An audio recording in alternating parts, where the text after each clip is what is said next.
All right, well, then I guess we should get started, and we'll just have to understand that we may have some dropped frames here. I think it's Comcast, unfortunately. Fuck Comcast. That is what I say every time. They like to do line work late at night, and I get it. Like, that's the low usage time, but Yeah. despite my frequent requests, they don't tell me. So, Dude, that reminds me of a conversation I was having yesterday with a client. This guy did like 15 years. He got out, never really used a computer. I was helping him apply online for jobs.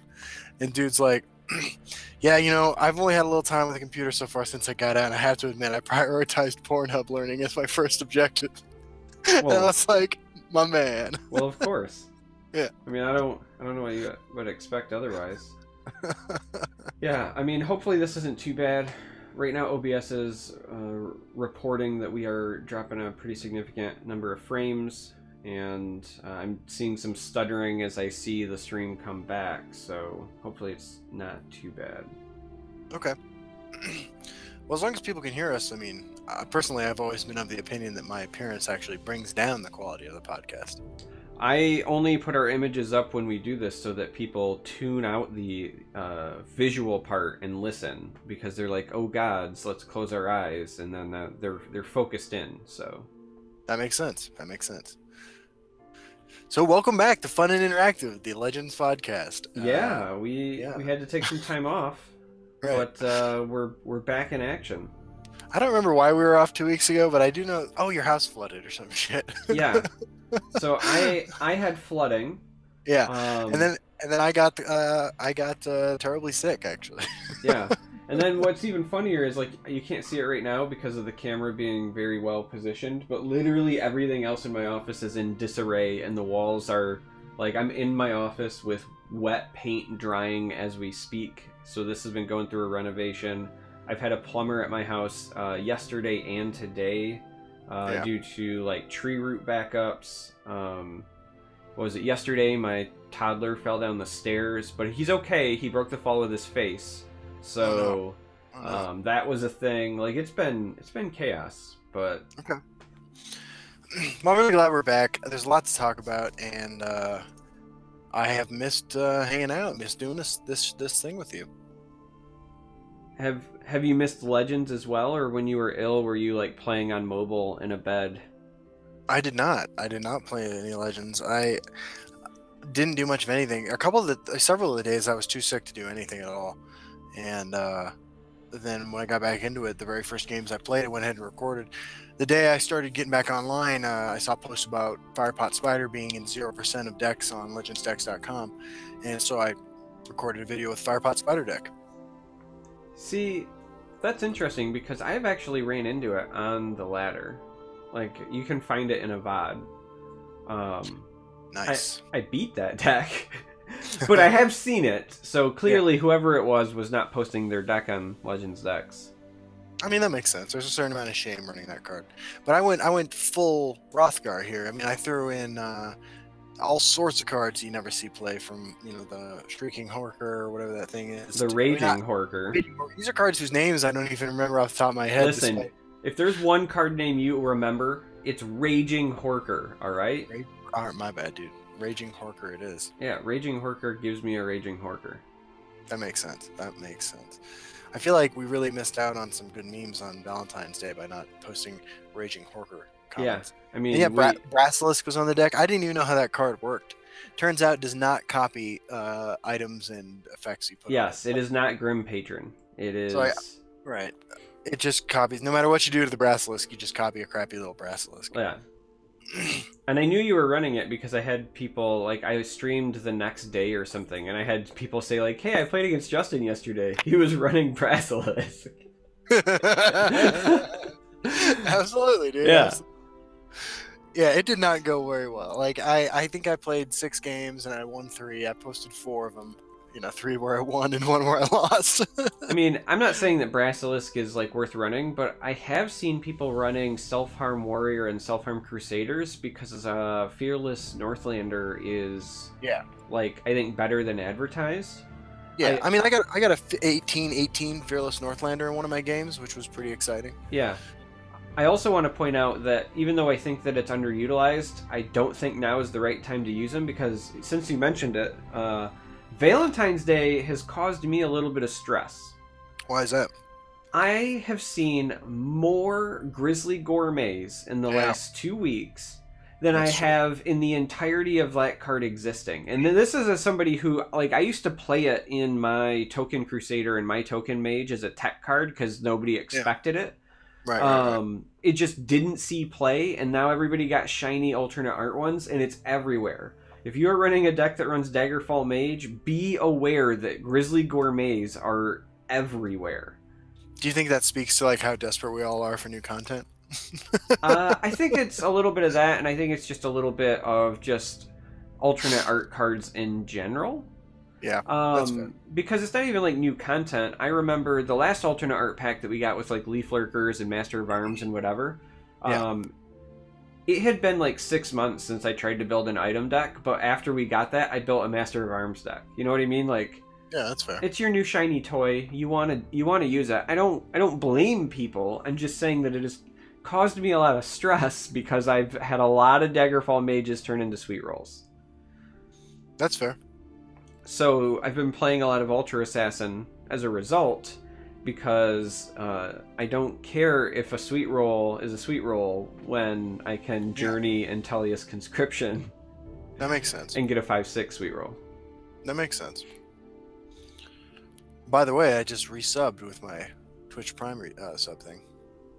Well, hello. Yeah. It has not given the notification yet, though. Once again, you can direct your thanks to Man in the High Tower. For the reason I have an Amazon Prime account. Yeah, my buddy keeps trying to get me to watch that, but I've got so many things like in the queue that I haven't made it that far. Jessica Jones Season 2 is my next thing. I mean, yeah, that's like the immediate. If we weren't doing the podcast, that's what I would be doing right now. If we weren't doing the podcast, I would be playing Stellaris. Well, sure. Yeah. It's a pretty goddamn exciting game. Actually, exciting is not the right word. It's not exciting at all. It's just incredibly addictive. It's immersive. There you go. Immersive is how we say addictive without troubling people in the mental health field. Correct. Hey, not at all like a Legends topic, but how about the video games causing violence thing? Welcome to 1993. It's been a while. I know. It's like, I don't even know where to begin, right? Like, I posted something on Twitter about it today, and I didn't want to get all, like, researchy and stuff, because, like, one of the things we covered in one of my classes, because for people who don't know, I am a registered psychotherapist, and, like, I study mental health counseling in undergrad and now in grad school. Like, there is no link between violent behavior and violent video games. Like, that's one thing. What I posted today was sort of like my feelings about it, my own experiences about it, because I can't believe we're having this argument in 2018. Like, that we're blaming violent video games for violence in our culture is completely insane. I didn't post anything publicly, but I'll say this, like, one of the benefits of this podcast and our time on this game is that I have the ability to send things to Pete Hines. Yeah. And I do not abuse it often, but today I sent him a quick message to say I felt a little bit of relief when I saw the invites to the White House meeting, because I saw that Mr. Altman was going from ZeniMax, and I just said I appreciate that, because he's a measured person, and what I said to Pete was, I know that there are plenty of studies and facts and all of these things that point to there being no correlation between, violence in video games and actual violence. However, this is just one of those times where facts don't matter. Sometimes you just have to be diplomatic. It took me a long time to learn that in life. I'll say this, like, as a guy who... my day job involves data. I've always considered myself, like, of a scientific mind, even from a young age. I like things that are, like, grounded in fact and so forth, and it took me a long time to realize that some people don't care about the numbers. They just want to trust their gut. and there's nothing more like personally infuriating to me, but it's something that I have to like learn to live with and let go. Right. Yeah, no, I agree. It's I've discovered that knowing things and intelligence, I mean, even though they're not the same thing, like these things have less practical application than one might hope. It sounds like we're dropping some frames though.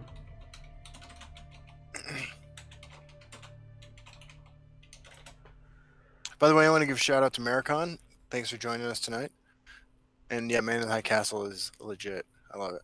Yeah, it's on the list. I just haven't made it there. Like I haven't made it to Mr. Robot yet either, and that's another one that's on my list. Yeah, I haven't watched that, but I keep hearing good things about it.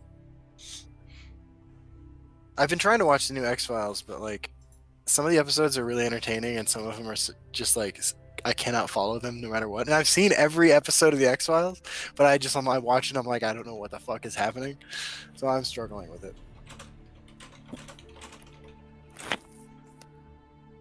So, since we missed a couple of weeks, right? Right. We got a new monthly card. We did. I love this card. It's pretty cool. It's pretty cool, and it's really strong. I agree, it's really strong. But it's like strength in and of itself isn't really super interesting to me. Like Sora Revenge falls into that. Like there's no questioning Sora Revenge's power. Right. But I don't think that the card is very interesting, and I know that's like a personal thing. I'm sure there are people who love it, but like I agree with you there. It's stats and damage, and it's just incredibly efficient, and it does all of the things you want a card like that to do. Sure. Yeah. But the reason I like this card is because it's a build-around card that rewards you for stuff in your hand. And so you're rewarded during the deck building phase, but then you're also, making decisions later, right? Like during the mulligan phase, like if you have that guy, right? Mm-hmm. And then you also have, I don't know why you would ever run him in the same deck, but just for argument's sake, like Odaving or something, some high cost neutral card, Goldbrand, Alduin, whatever. You then have to like make the decision, okay, if I mulligan this, I might not get the trigger. Stuff like that where you're creating interesting decisions and you're rewarded for deck building. I'm always a big fan of, and so this card is fun. I agree. I like it's versatile too, right? Like yes, it makes Dwemer deck or like heavy Dwemer decks stronger.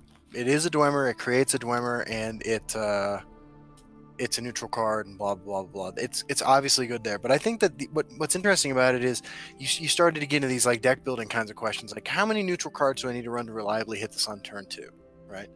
And I like it a million times more than the how many blue cards should I run in my deck to trigger Cunning Ally, and then hope that I trigger my Cunning Ally, right? Like you're gonna know whether or not you're gonna be able to trigger your steam constructor. I keep thinking about conductors and steam engines and trains. It's officially forever the steam conductor. Yeah, I can't help it. That's what I called it. I'm gonna bind a key to my soundboard that's just like a train choo-choo noise, and I'll play that every time I play the card. I mean, the things you can do with this card are great. Like you can run it in a deck that wants to take advantage of 3 power and 3 defense on the board on turn 2 or turn 1 with the ring, just by running stuff like Lurking Crocodile and Voice of Balance. I know you and I have talked about running with it. You really don't need too much support to just make it a really strong turn 1 or turn 2 play. Yeah, the cards that immediately stuck out to me as like I felt were the obvious potential like combo build around, like easy off the cuff, includes were Voice of Balance, right, for obvious reasons. Yeah. But the other two that immediately came to my mind when I saw the card were Crown Quartermaster. Yep. Because if you're going first, right, like you get the great lead in, and then it adds the dagger to your hand. Yep. And then the other card that I think sometimes people kind of sleep on a bit is Crushing Blow. Yep. So, That's a good point. during core set, there was a time where not only was crushing blow like almost ubiquitous because of the number of key creatures that had 3 health that you had to have an answer for, but it was Right, right. played in a lot of decks just as a form of reach. Like I ran 3 crushing Yeah. blow in token spell sword just because I Oh yeah, needed reach, absolutely. and giving a deck something that can have 3 power and toughness as a a turn 2 play or a turn 1 play with the ring. Some reach is probably good, right? It's the sort of thing you want to Mhm. do, so you're not even like really hurting yourself too much to like build around this card. I agree. Alter, that was the other one that stood out. Yeah, yeah, yeah. I like it in Assassin. That I mean, like we're hitting those in the head, and I like an Assassin because I can justify running some green support cards, which I want to use to trigger Voice of Balance. I Yeah. think that this is the sort of deck that maybe doesn't curve. Maybe you don't go to Alter, maybe you do, but you can run it alongside Factotums in Archer. I'm sorry, in Assassin.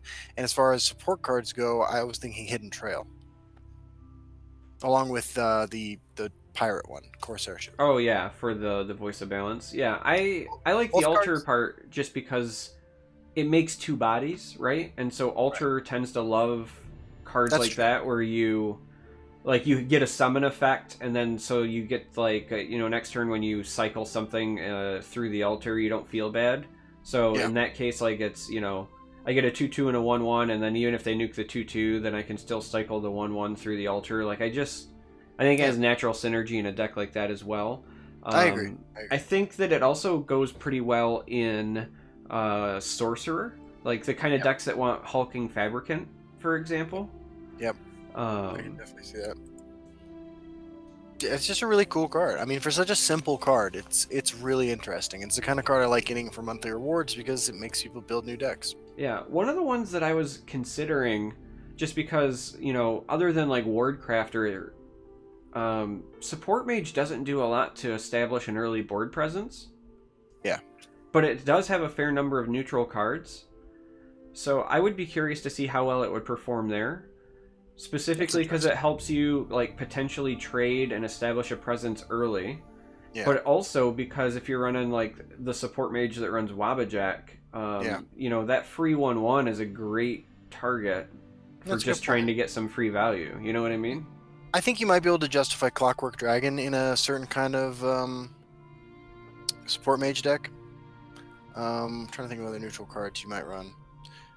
Well, so I was thinking there's like Goldbrand, Wabajack. Goldbrand and Wabajack, Um, definitely. it's mostly come out lately, but either of the 12 cost dragons, so like Parthenax Yeah. or Odaving, Yeah. aren't necessarily bad I think in you still those. run. I think you still run Journey in support mage too. Yep, Journey is another card that would fit that bill. So I think that there are tools there. Yeah, it's interesting. It's one of those cards too, kind of like Mechanical Ally, that you have to keep your eye on all the time when new cards are released because its power level is contingent upon the rest of your deck. So, like, I like cards that I'm going to revisit when we get new content. So, what was it, 2 nights ago? I played against somebody playing the new card, Yeah, and they were playing Token Spellsword. nice. I guess I should call it. It was like Token Dwemer Spellsword. So they Nice. had Dwemer, right? Mhm. And then they also had like treasure hunt, the willpower treasure hunt with treasure map to find the halls of the Dwemer. Nice. And they also had Kagudi Fabricants, Yeah. right, to make more Cards. tokens. Cards good. Yeah. It was better than I thought it was going to be. Like it was a down to Yeah. the knuckle game against something that should be kind of memey. I had some surprising success with Monk Dwemer on my on the first day of the season. Beat a bunch of different kinds of decks, and it's here's the thing. It's the one of the ultimate examples of like a curve out deck, right? Like you need to hit your pieces in order, or you're going to lose, and there's not a lot of room for error, and you also there are some glaring weaknesses. But when you curve out, you have some of the most powerful things you can put on the board on those turns, and you cap it off with a turn 6 Halls of Dwemer, and like it's really really hard for your opponent to beat that back. Yeah. Would you consider maybe like an Alter Mage. I've tried Alter Mage with the Atromancer Summoner guy, the Conjuration Tutor, Yeah. and no 7-drops in the deck. And, you know, I will say, like, it beats control decks. Yeah. Well, so hear me out, right? So it's no secret, I've been playing a lot of Alter Assassin lately.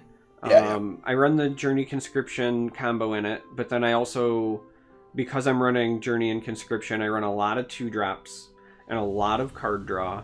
And the idea is to make the best use of summon effects and to, you know, rifle through your deck and just generate long-term value and just do alter things, right? Sure. But Mage has, you know, arguably a better removal package.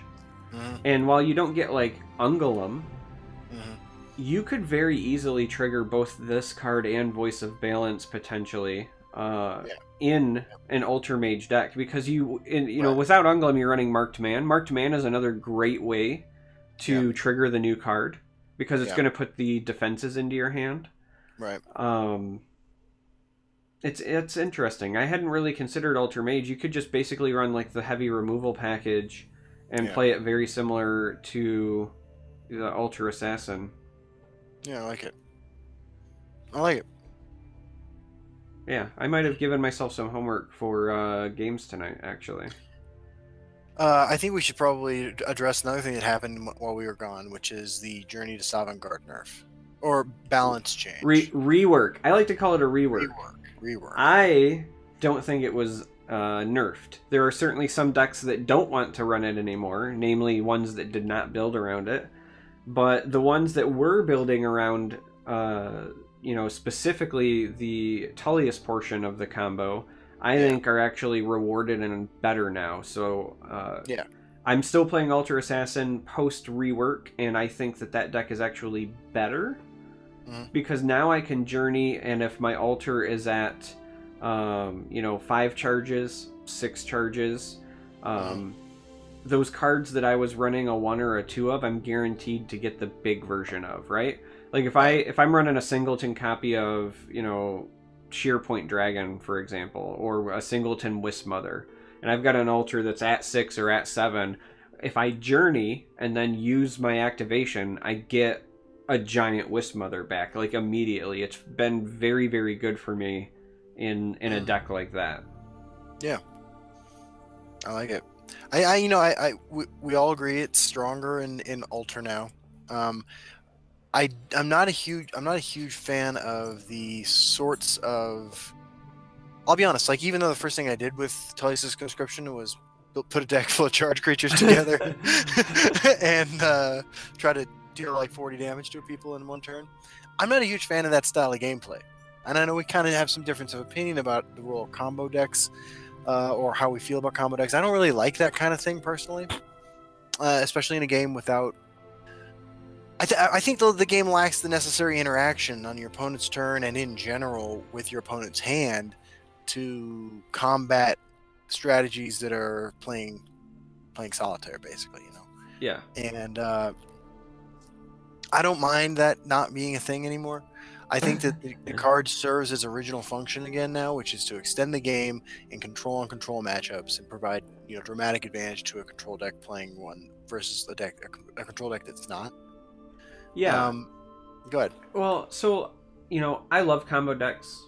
When I played Magic, combo was always my go-to format. I think my favorite deck to play, like, when it was in standard anyway of all time, was Dragonstorm. Like, I loved the nuance of it. But we've talked about this in the past. I love combo decks, but I don't think that there's ever going to be like tier 1 combo decks in a game like this for very long. Like, they might surface, but they won't stick around, because it's just like you said, there's no interaction, and nobody likes to feel like they lost and they had no control over it. They don't want to feel like they're playing solitaire. They don't want to feel like the game is who drew their combo first. So I'm not saying combos won't exist, but they won't ever be existing in a form where they're consistent enough.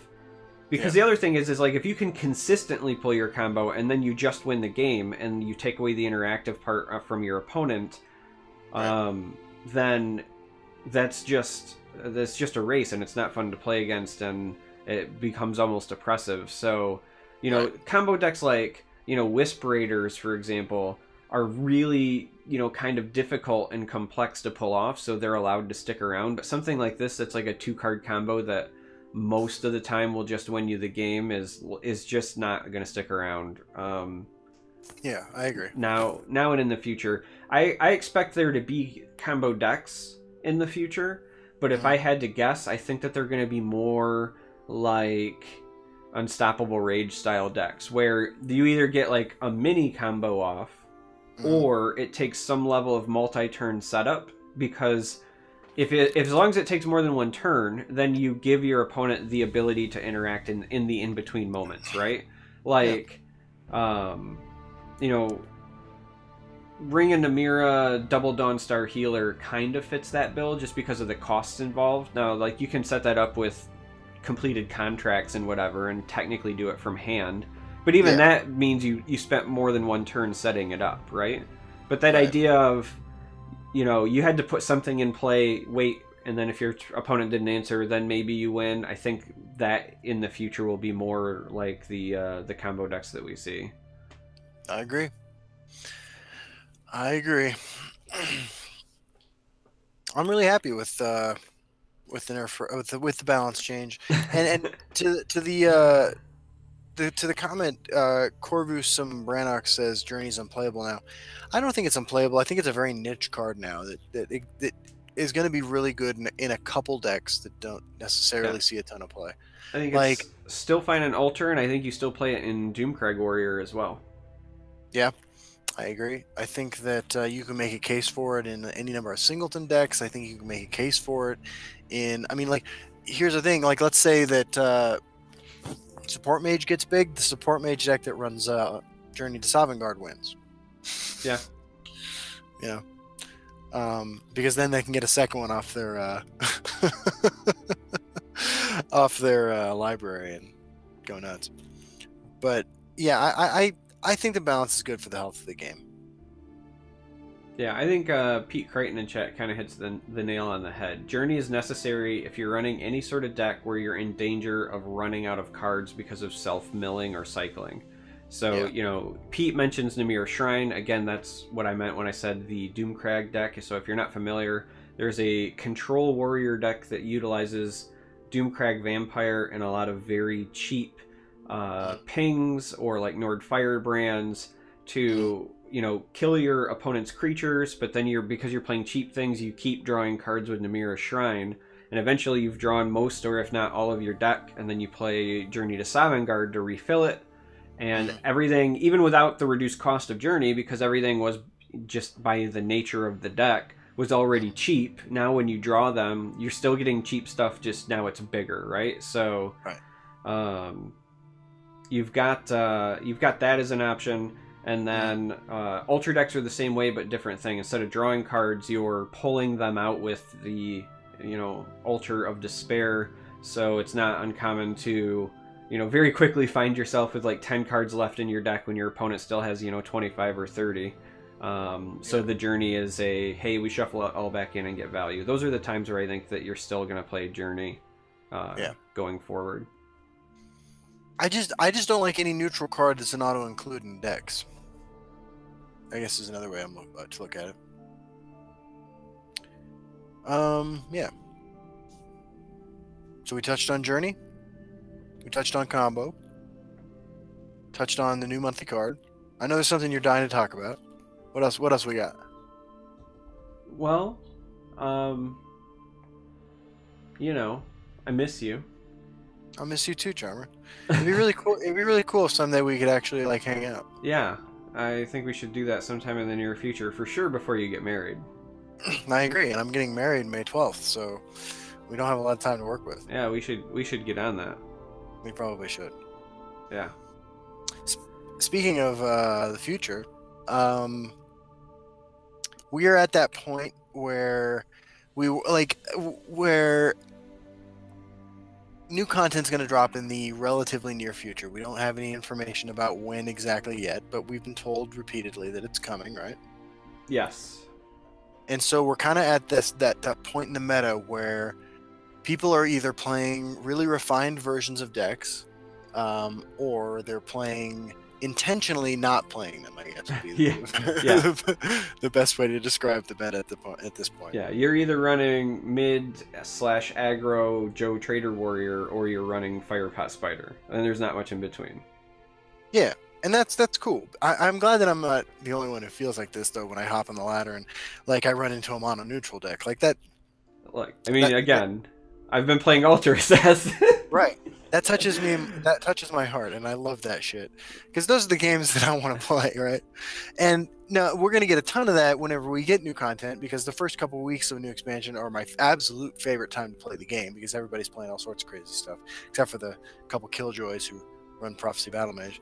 But like, we are at that point now where we were with. I'm thinking like right before Fall of the Dark Brotherhood came out, right? And it was back then it was what, Item Sorcerer? That was Merrick.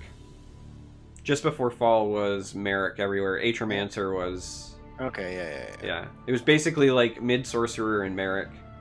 Yeah. And right before Skyrim came out. That was a lot of Control Monk and Yep. Rage Archer. Yep. And you could make the argument that things have, that right before the patch that changed that nerfed some of the cards in Token Crusader, where things feel kind of settled. Yeah. And this is just sort of the cycle of things coming in and out of the game, or well, coming into the game. We've never had anything leave the game, really. Not yet. Not yet. I mean, like I think we said, we've talked before how set rotation and that sort of thing is an inevitable part of a game's long life, but. We're at that point now where things they're not solved 100%, but like, what the best decks are, generally speaking. Yeah. And when you get to the high legend ranks, people are tech, and there may be a little bit more diversity sometimes because people are teching for the super high win rate decks. But if you want to win on the ladder, you know what to play today, right? Right. Yeah, I mean, I certainly have like 2 or 3 decks that, like, if I wanted to sit down and climb, I know which decks to queue up. And then if I want to like mess around, then I'm doing what I normally do. real quick though, like whenever I feel like actually laddering, like climbing up the ladder real quick, or like if it gets to the end of the month and I haven't done it, I still play Orc Warrior, like Warrior Orcs, like aggro, because I feel like, or real fast mid range, whatever you want to call it. I still feel like that deck's a good laddering choice. I don't know that it's the best thing to get you to the high ranks of the game necessarily, but I still think you're going to see a high win rate with that deck. Just because Sower and Headhunter are good in every deck you put them in. Pretty much, yeah. Turns out 5 Magicka for 5 damage on a body is good. Yeah. But this is just a totally normal part of the evolution of a season, of a game. I say season, not like a monthly season, but like a set season. Yeah, and we're coming to the end, and it's exciting, but there's like 2 things that are a part of this, right? The first is we're gonna get something, and things will inevitably shake up, and we're gonna have a lot of fun. Yeah. But there's also, like, what I would like to say is you have to set your expectations, and I think that it was best reflected with Return to Clockwork City. In this fashion as well, but just like in general, I think you have to set your expectations that like the day a new set drops isn't the day that things change, right? Not necessarily. It's usually a month later. Yeah. Like, in truth, you don't see like the full meta shift until like throughout the course of a month. Like, I mean, you'll see new stuff day one. Don't get me wrong, but like the meta itself isn't going to change because. One, like, your archetypes are still going to exist. When we just had core set, we had mid-range decks, we had control decks, we had aggro decks, and then we got Fall of the Dark Brotherhood, and then we had different mid-range decks and different control decks and different aggro decks, but they were still kind of the same, just with new stuff in them. Right. And the same thing again kind of happened with Heroes of Skyrim. And so when we do get our next big like pack-based set, for example, that's like Heroes of Skyrim,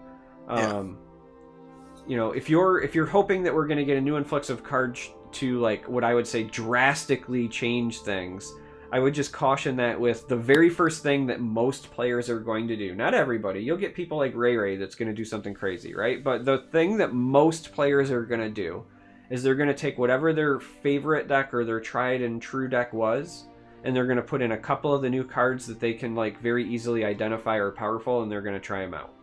It's going to be like throw in Bleak Coast Troll and Sorcerer, right? Yeah. Nothing wild. I got one new powerful card. I know this list works for me. I'm going to try it. And it's going to be like that for a bit until you get the people that experiment and they try some things, and then they beat people. Like usually the thing that, at least for me personally, the thing that makes me want to try a new deck more than anything is when I got my teeth kicked in by it, right? And we saw that like wildfire with Unstoppable Rage. People lost to Unstoppable Rage and went, what the fuck just happened?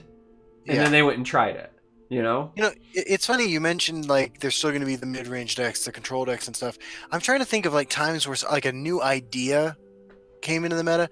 I think Rage Archer and Rage Warrior are two examples of just like new deck, like new types of decks almost, right? Yeah, ultra decks.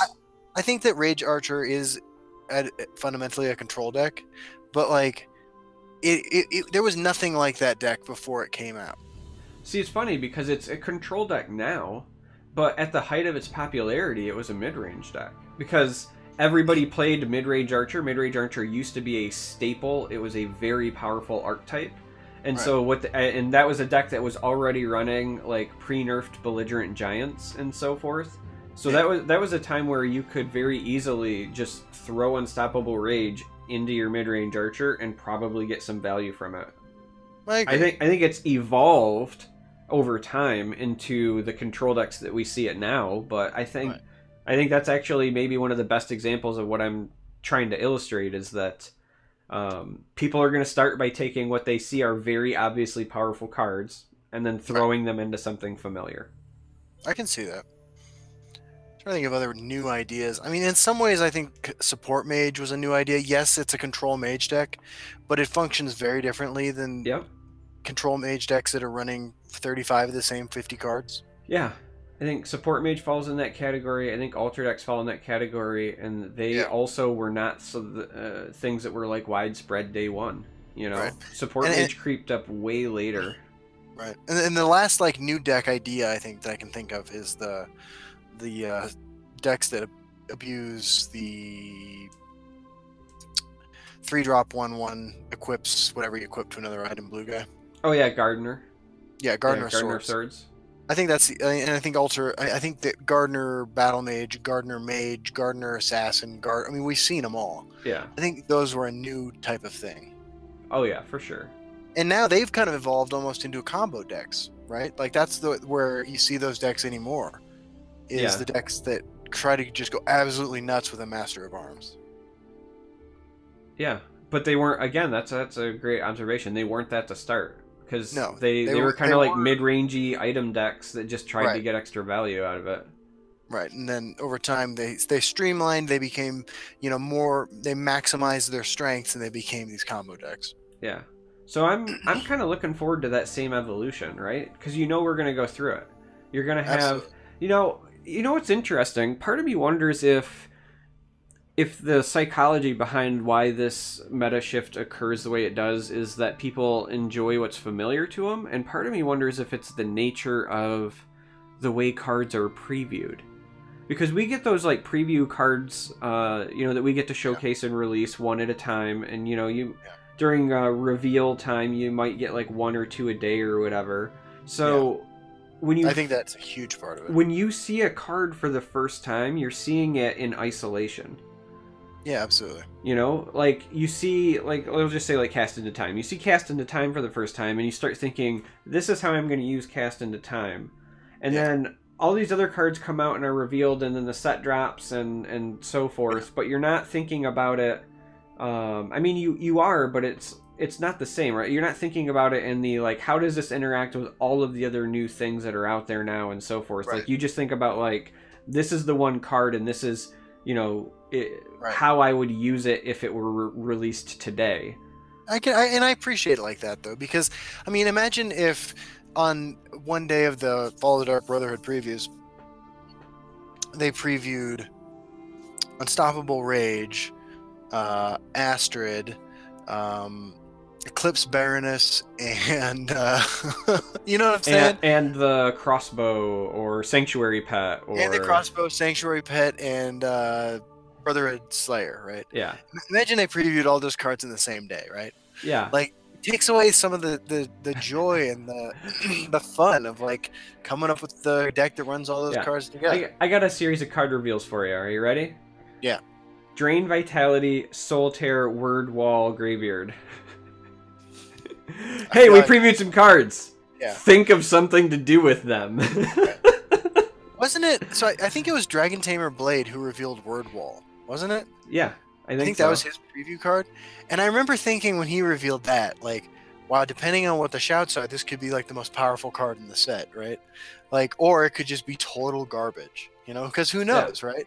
But I remember having that thought as I sat in front of my computer when I was supposed to be working, and thought to myself, like, this is the kind of card that I have a lot of thinking to do, and I look forward to more previews. You know, I got more engaged seeing that card in isolation. Yeah, but then when the set came out, right? Was it the first thing that you turned to, or did you turn more towards like the single cards that were?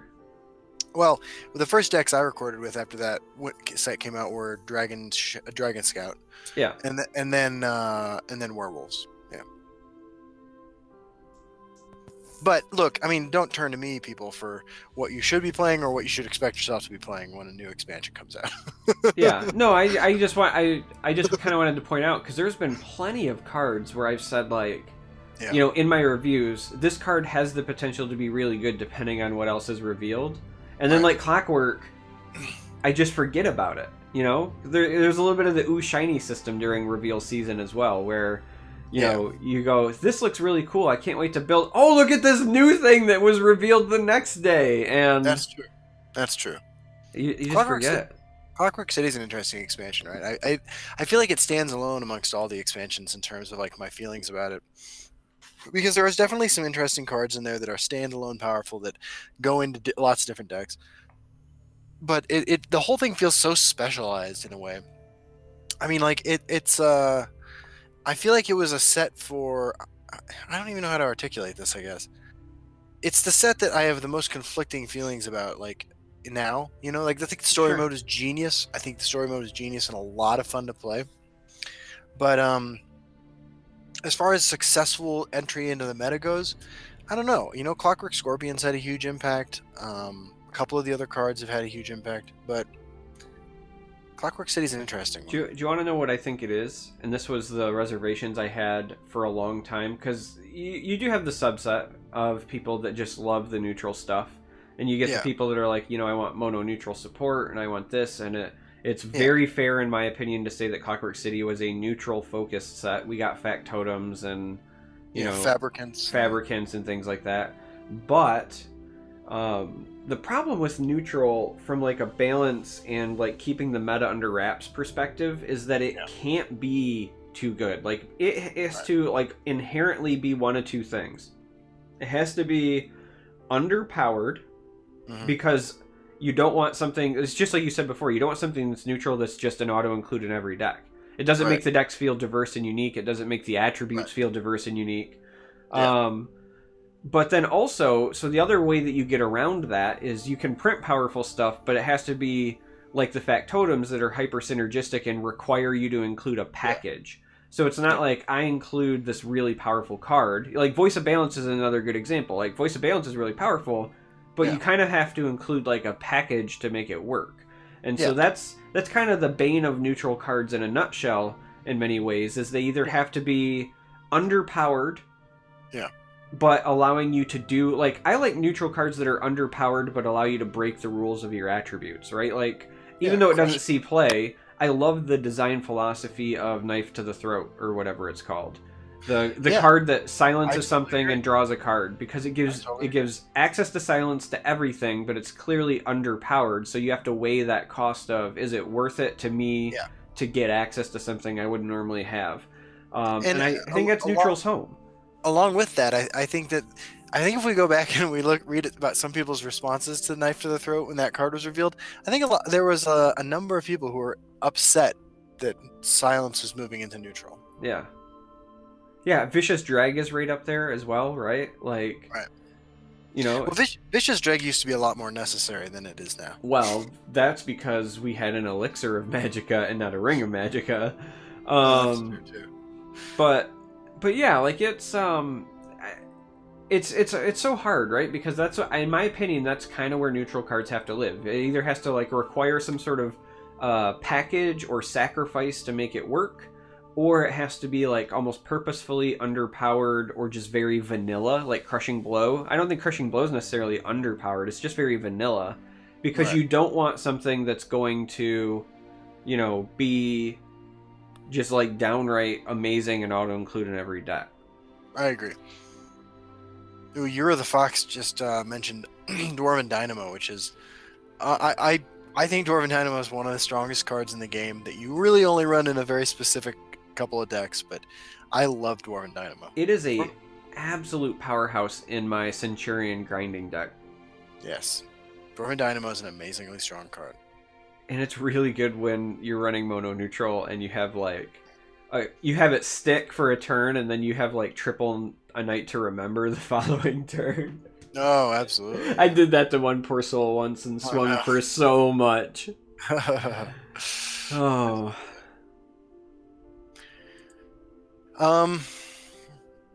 Sorry, I'm about to cough. So we have something you really wanted to talk about tonight. Yeah, I mean, I think that we would be remiss to not mention it, just because we've already talked about it a few times in the past on the podcast, and though we are certainly are and probably always will be for a while anyway, a Legends-focused cast. Right, Legends, Bitcoin, and Tide Pods. Tide Pods and shots at the president, yes. Yeah. We got some big news in the world of card games, and that is that Valve finally started revealing details about their upcoming game Artifact. Right. And a lot of it... Real quick, while you describe this, I need 30 seconds to take some medication. Sure. So if you're not familiar, Artifact is being produced by Valve. It's going to be set in the Dota universe, and we didn't really know anything else prior to the announcements. However, we now know a lot, and a lot of it is stuff that we had predicted, and a lot of it is stuff that people did not know publicly. So the stuff that we predicted is they're going to give it a heavy esports focus. They have already announced a $1 million tournament in 2019. We know that the game will come out sometime in 2018. We know that Steam market trading and so forth for the cards is going to be a thing. It will not be free to play. Like, you have to like buy in for your packs, and then they will basically be like digital assets, and then you will sell them and or trade them on the Steam secondary market. That might scare some people off, but it is a very interesting and unique take for a digital game. And a lot of that stuff was kind of already predicted. But we got to see some screenshots and some gameplay videos. The game takes place on like 3 different boards, and there's some kind of interesting mechanics. But for me, I think the big news that was not public was that the game is basically from the ground up designed by Richard Garfield, who is the guy that founded Magic and many other games as well. That was not something that like anybody, at least publicly, had shared or was on many people's radar. So that's really interesting.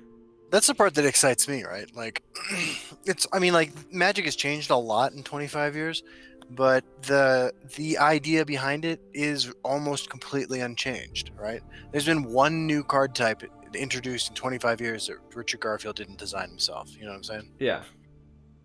And the other thing, like, I don't know, like, there's been like press releases, and like you would expect, many of it's going to be, you know, hype oriented and marketing and things like that. But the thing that intrigues me the most, and the thing that I have read from multiple sources now, is that this game was actually something that Garfield designed and then brought to Valve. It's not like Valve contacted Garfield and said, like, we want you to make a card game out of our MOBA. It's actually the exact opposite. The story that's floating around right now is that Richard Garfield basically said, like, hey, there's all these things that I've learned from card games and creating games over the years. Digital card games are certainly a big thing now, and there's some things that I think that aren't being done and then can be done. And so he set forth to, like, make a game. No IP, no lore, nothing, right? Just like... he's like, I'm going to make a game. And then after he'd figured out how he wanted it to play and how the mechanics were going to function, he then reached out to Valve and said, hey, I think this could be a good fit as a card game for your Dota universe, because some of the things parallel the way a MOBA works. But supposedly this was a from the ground up Garfield project that just happened to land at Valve.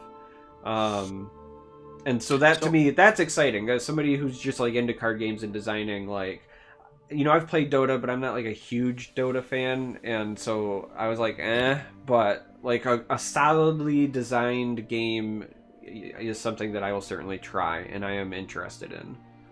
So I think it's obvious that that Artifact is stealing the idea of lanes from Legends, and they're trying to ratchet up the intensity by adding a third lane. I don't think that we should stand for this sort of blatant thievery. Yeah, and I don't want to like super do this for self-promote, because I don't typically do that here. But if you're interested in details about the game, and you have not yet joined my Discord, I started a section specifically for Artifact in there, and I've posted a lot of like links to articles, links to YouTube videos. Things like that. So, because I don't want to like cover all of the specifics here on this cast, but like if you're interested, I would strongly suggest, like, you know, go check it out, hit that Discord channel, and you can like play catch up. But it certainly looks interesting. All the mechanics and things I've seen, the animations I've seen, so it runs on the Source 2 engine. It's another thing that I find really interesting is Valve has not done a mobile game yet, but they plan to do it because Source 2 can run on iOS and Android and so forth. So that was kind of big news. But one of the reasons I wanted to talk about it, specifically and how it relates to Legends, is... well, there's actually two reasons, but one of the reasons is there's a lot of press coverage on certain aspects, but one of the things that Gabe said in an interview, I was watching it on YouTube, is that the in-game client is going to include like an in-game tournament mode and an in-game spectate mode that he specifically said like will be better than the Twitch viewing experience. Like he wanted it to be more like immersive and all-encompassing, like as opposed to just watching one player's point of view. And the reason that stood out to me, and it's probably not standing out to the people in the press, is because Justin and I had Pete Hines on this podcast, and he said way back then, one of the reasons that they're waiting to like really kick off the esports thing for Legends is that there are things they want to do to support tournaments, like a better spectate mode, like an in-game tournament client.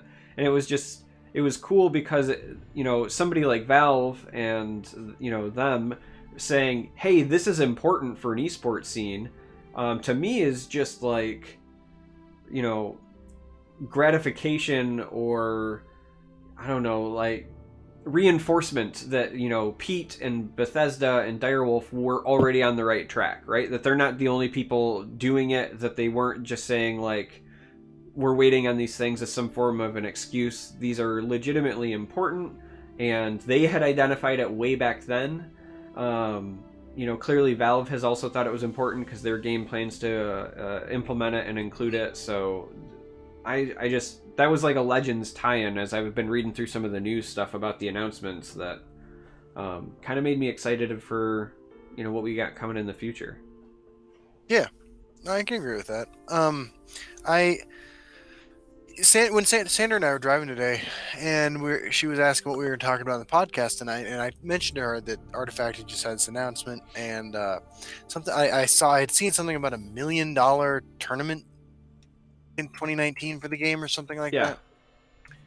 And I said, I'm sure that there's going to be people who are in the Legends community who complain about how, like, where's our $1 million tournament, right? And so I was talking to Sandra about how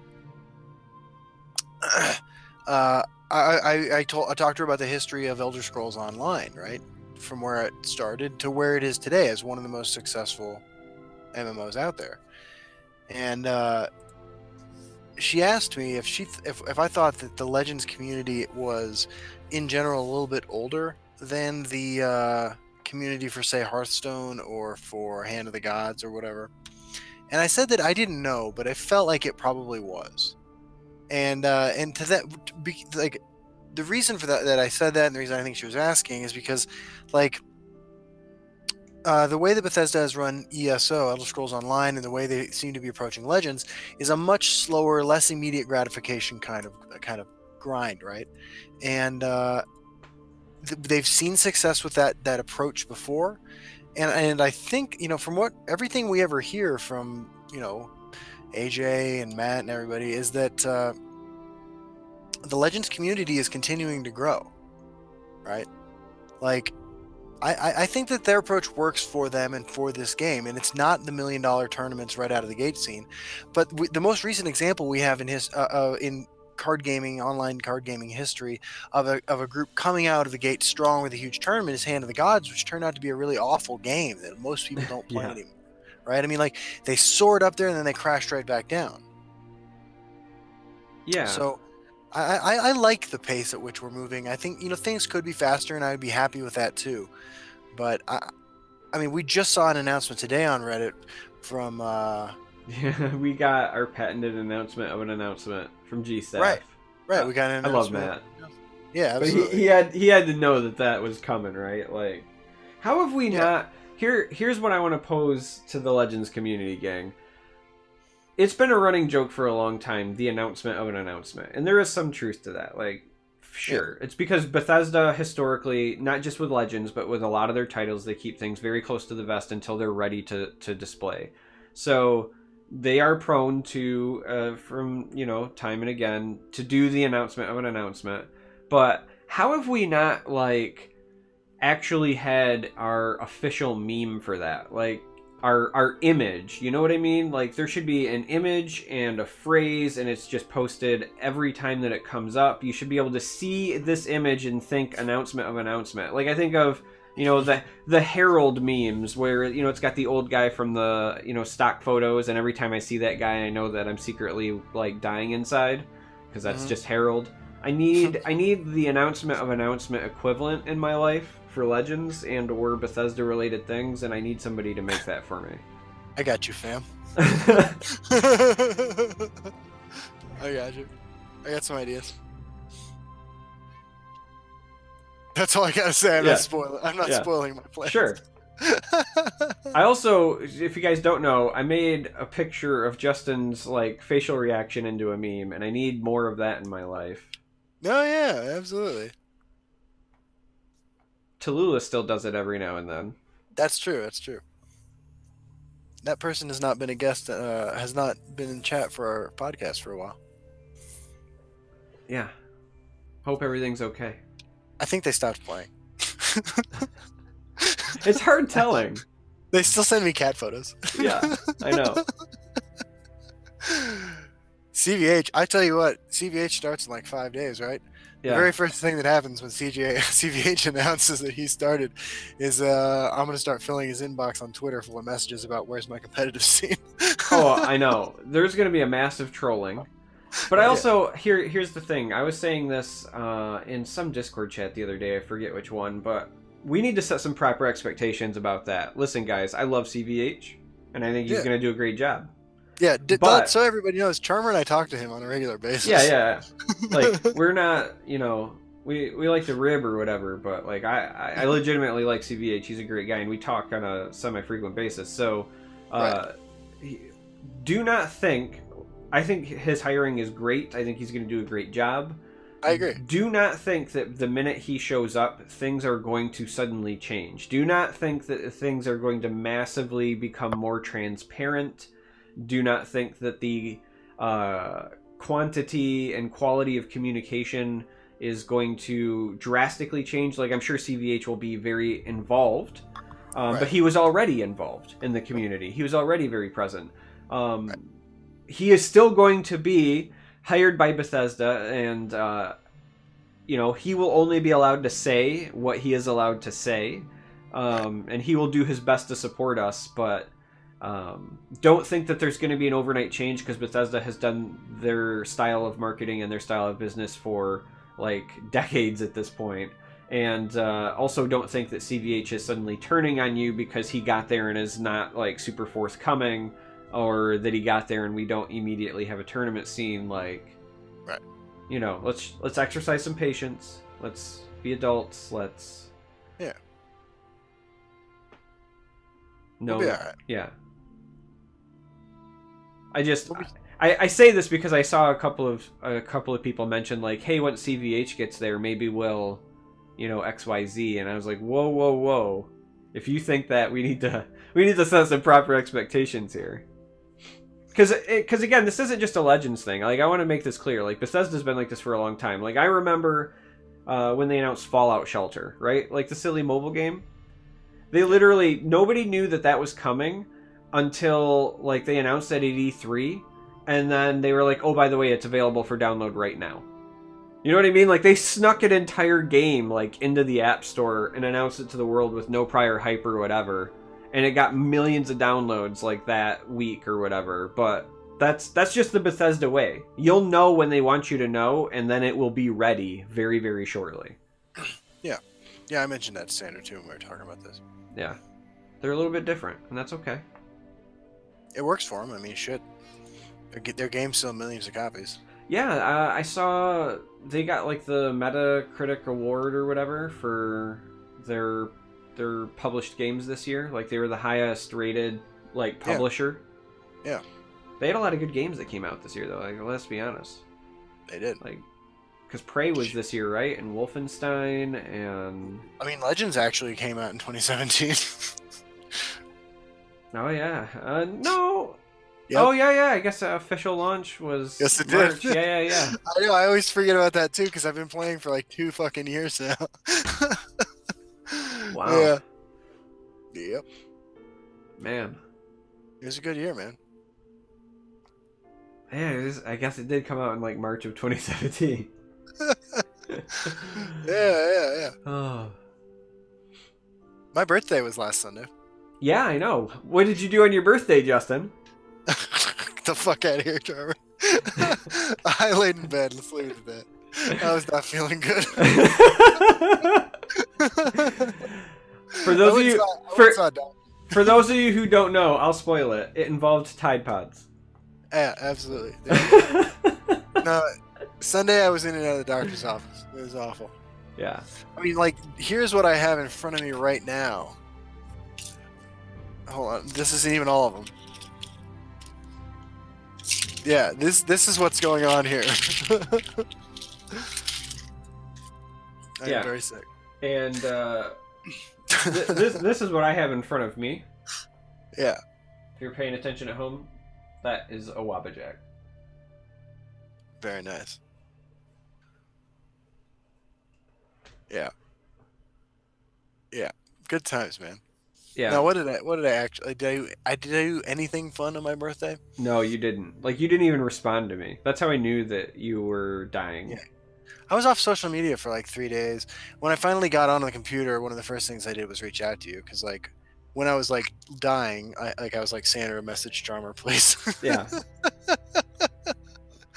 And then I spent most of Saturday sitting in a hot bathtub or a shower and like writhing in pain. It was just, it felt really weird, like chatting with Sandra, not because of any particular reason. It was just more of a like, I have a particular banter with you, and right. Like, when she told me that you were ill, I wanted to make jokes, but there was the part of me that went, I don't know if Sandra will find these acceptable. I feel like she will, because otherwise she wouldn't be with Justin. But I don't know. So like, there's that moment of anxiety, like, I know what I would say to Justin right now. And he would not, like, blink. He'd be like, okay, well, that's how Charmer shows his love. But there was, like, a moment of reservation when I was like, oh, maybe I shouldn't say this to Sandra. It's all good. Once we ruled out appendicitis, like, it was clear I wasn't going to actually die. Like, it's funny in retrospect. Yeah. Yeah. Yeah, I mean, it's like when my kid fell down the stairs. Like, it's funny in retrospect now because the way my wife describes it was that she looked up and there was just an airborne toddler. She says that he literally he like tumbled forward. He was at the top of the stairs and he tumbled, but it's not like stunt double action movie like they rolled down the stairs. She was like, no, he just like he went airborne and then his face broke his fall. Like That's right. Yeah. Really scary at the time. Really kind of funny now. I understand. Charmer and Sander podcast. I don't think Charmer and Sander should do a podcast. I think that MC, aka Mrs. Charmer, who does sometimes guest stream, I make her play horror games because it's just for me, my enjoyment personally. I think she's very funny when she plays horror games. But I would like to see a swims at night and MC podcast. Maybe we'll do that one night. Maybe we should get them in on this. Maybe it'll be the fun and interactive double date podcast. Does your wife know how to play Legends? No, gods no. Yeah, neither does Sandra. This is perfect. Yeah. Sandra doesn't like card games, which is totally fine. My wife doesn't really like card games either. Like the only one I can get her to play is like Flux. Yeah. And she also is very like she's competitive to the point where she just doesn't want to do anything unless she knows she'll be good at it right away. Like I remember one of our very first dates when we were younger, I took her bowling, and it was one of the worst experiences of my life because she was miserable because like I was a good bowler and she was not, and so she just had no fun. And I was like, oh well, apparently we can't try new things because that's funny. Yeah.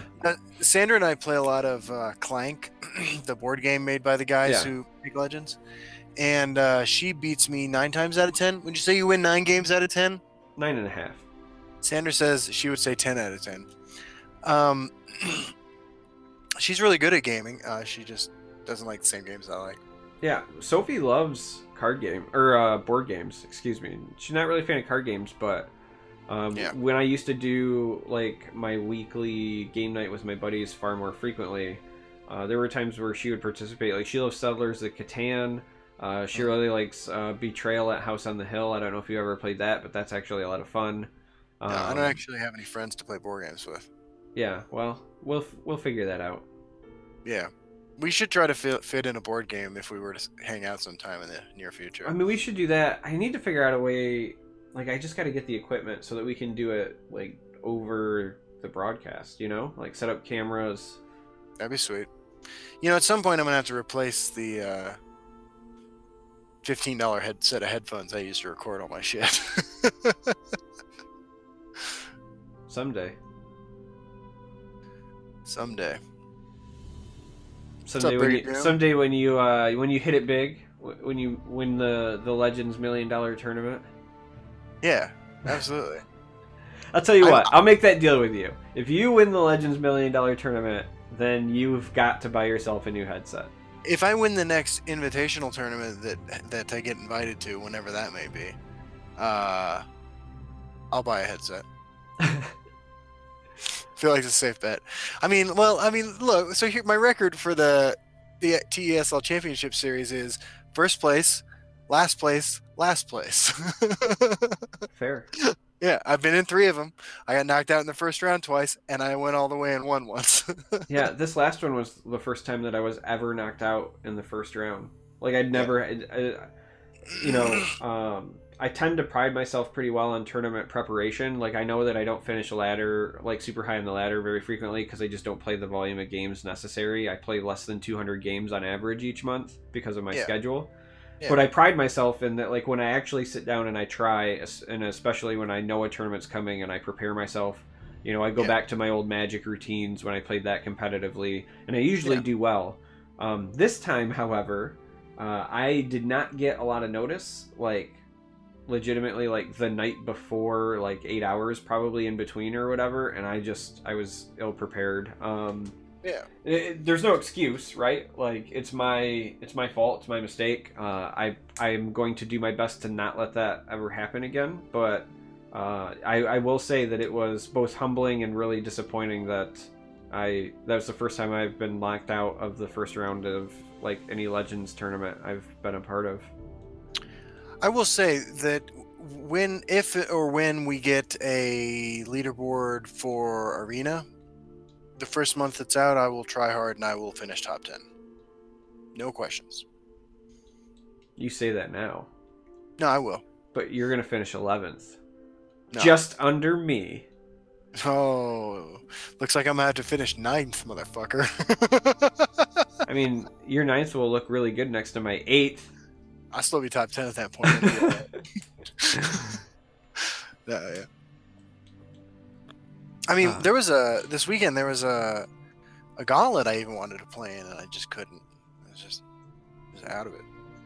Yeah, the gauntlet went pretty well. I had a kind of disappointing performance at 9-3. All three of my losses were very close, nail-biting losses. They were certainly not I didn't lose any game where I was just outright blown out. It was I lost to a support mage that not joking, legitimately stabilized at 1 health. I lost to a token mage that got a Cloud Rest Illusionist prophecy that saved him from lethal on the last rune. And then I lost a mirror match that they vastly outdrew me in terms of card quality, and I still got him to where I was 2 points off of lethal when it mattered. So, I finished 9-3 and felt pretty good about that one. But yeah, the tournament thing, I'll be honest, that kind of bugged me. My plan with the gauntlet was to take support mage. I mean, I went 10-2 last time and feel solid. I feel comfortable navigating the deck. Joe did it. I think CVH starts on the 15th or 16th. Next week. Pretty sure it's next week sometime. Are you sure that's when he starts? I heard that. I heard they cut him. They let him go. They traded him to the Cleveland Browns. Is that how that works? I don't know. Let me check. I mean, I'm sure it's in our Twitter messages back and forth.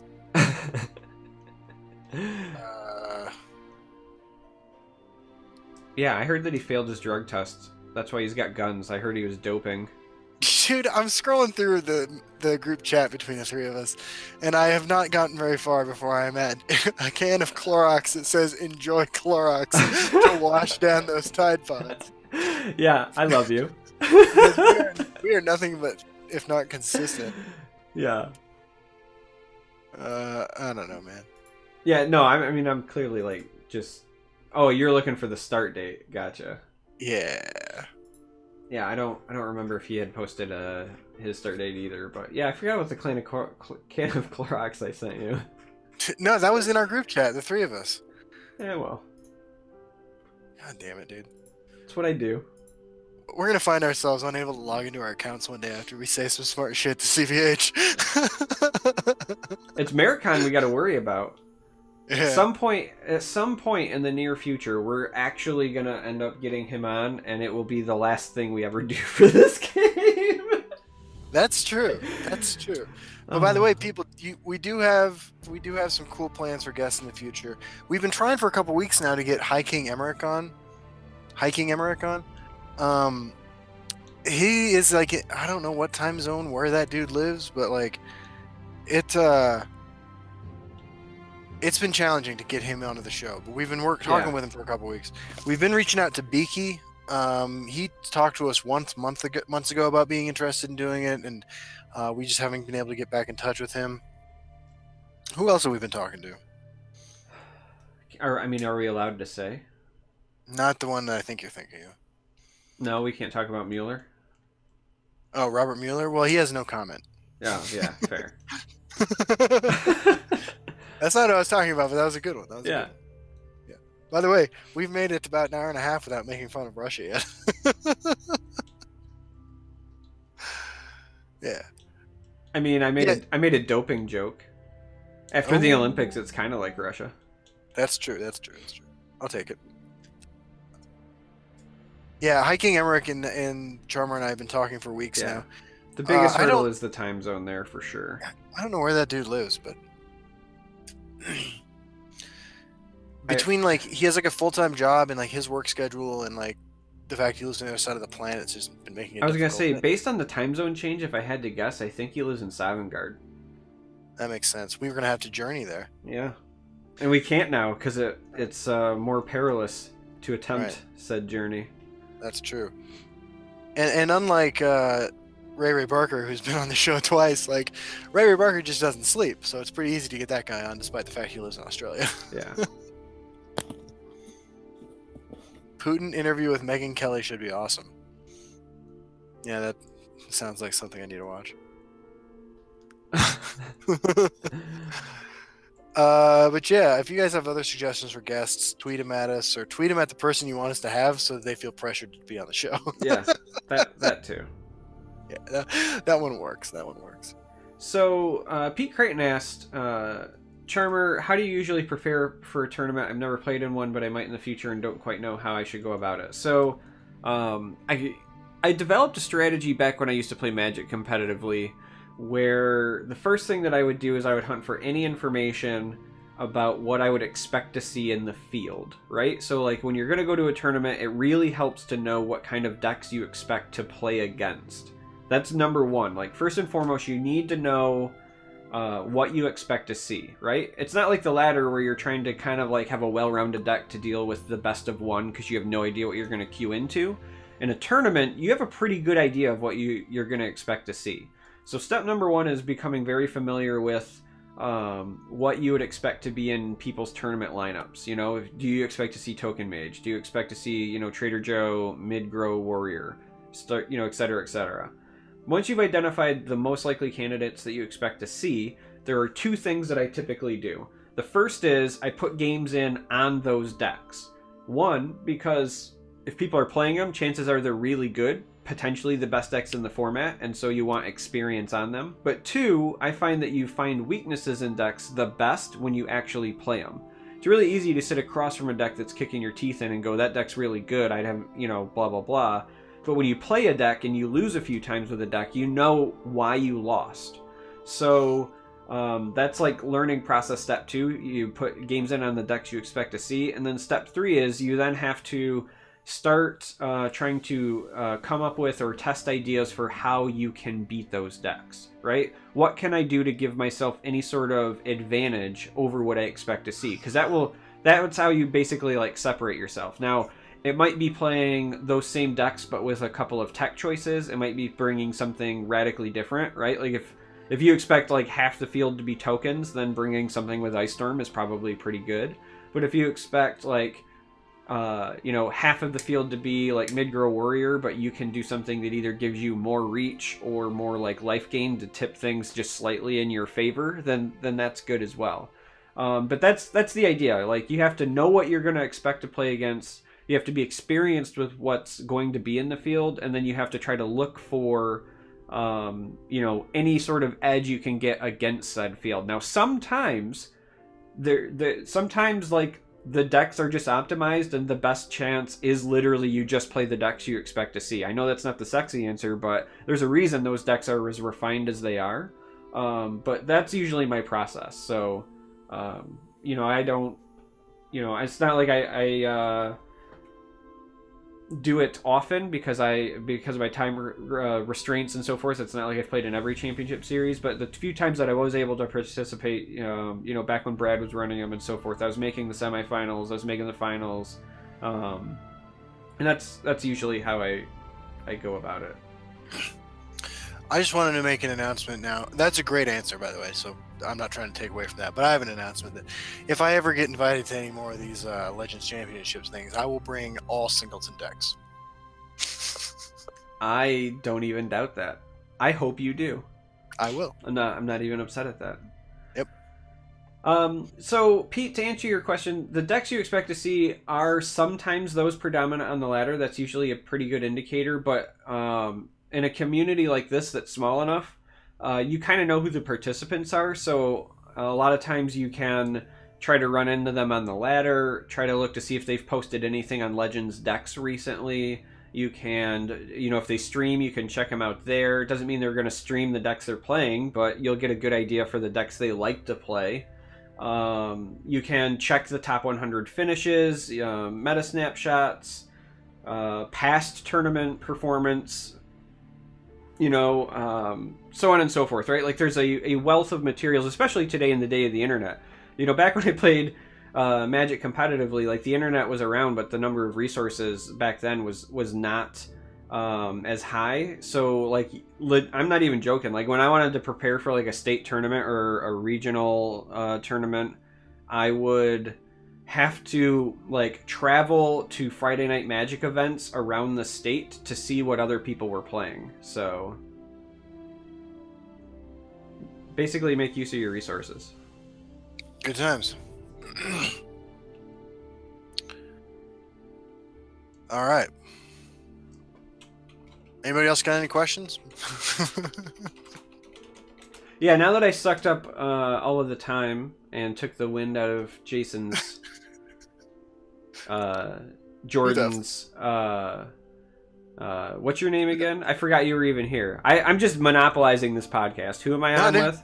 You're good. It's just that we reached that point where I just started phoning. Yeah, I know.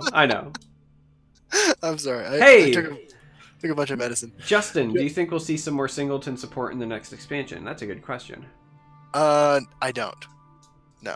I think we will inadvertently. That's the beauty of the singleton format. Every time new cards are printed, you see singleton support. You just only get to include one. It's one of those things. It's like, I posted on Reddit not too long ago that the fact that Crushing Blow and the blue one that does the same thing except to token creatures.